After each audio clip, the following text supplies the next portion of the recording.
This is kind of interesting. This is from Sports Illustrated. Under Joe Woods, Cleveland ranked 30th, 26th, and 16th in blitz percentages.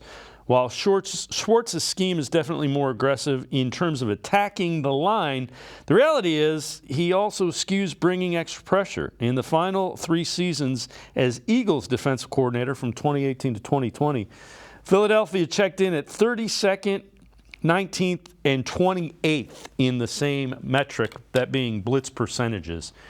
So there's a misnomer because they want the defensive line to be aggressive. It doesn't mean blitz. It means be aggressive and make it chaos at the line of scrimmage for the offense. Is that accurate?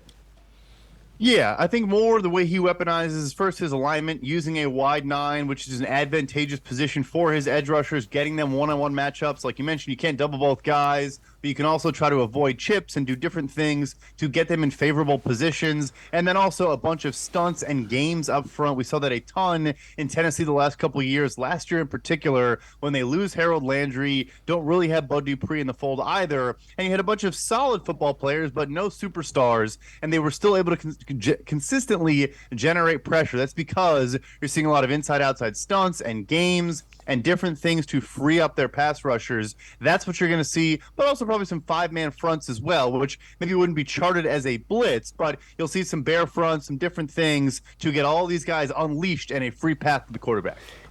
Is it fair to say, my perception of Jim Schwartz, and if you disagree, that's fine, is he's going to look at and say, this matchup favors this guy. I'm going to try to get the alignment that gets this guy against the matchup that I want.